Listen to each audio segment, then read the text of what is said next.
మా అమ్మని అడగాలి, మా నాయన కష్టం మాకెందుకు కనబడనీయలేదు అని.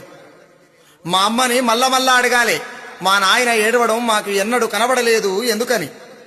మా అమ్మను చూసినప్పుడల్లా గుర్తుకొస్తాయి పురిటి నొప్పులు, ఎందుకంటే తన గర్భం నుండే వచ్చినం గనక. ఏడున్నా ఎట్లున్నా నాయన గుర్తుకొచ్చినప్పుడు బరువెక్కిన గుండెకు విశ్రాంతి దొరికి విశ్వాన్ని జయించేంత బలం దొరికినట్టు అనిపిస్తుంది. నిజంగా మా అమ్మని అడగాలి. మా అమ్మ తీసిన నొప్పులకు గుర్తింపు ఉన్నది, మా నాయన బతుకంతా తీసిన నొప్పులకు గుడిసెకమ్మంత గుర్తింపు కూడా లేదు. ఎందుకని మా అమ్మను ఖచ్చితంగా అడగాలి. వెన్నెల పల్లెకు రాకముందుకే మా నాయన పాదాలు మట్టితో మనసు పెట్టి మాట్లాడుతుంటాయి. దోస పచ్చడ, దొడ్డుప్పు, పచ్చుకారం ముద్దల పరమన్నం మా నాయన సత్తువకు ఆనవాళ్లు. సచ్చిన మా నాయనకు మా అమ్మ పండుగ పూట బగార బువ్వ, కోడికూర ఫోటో ముందల పెడుతుంటే అడగాలని దగ్గరికి పోయినా అప్పటికే మా అమ్మ కండ్ల నిండా నీళ్లు. మీ నాయన ఎంత రాసినా ఎంత వాడినా రుణం తీరని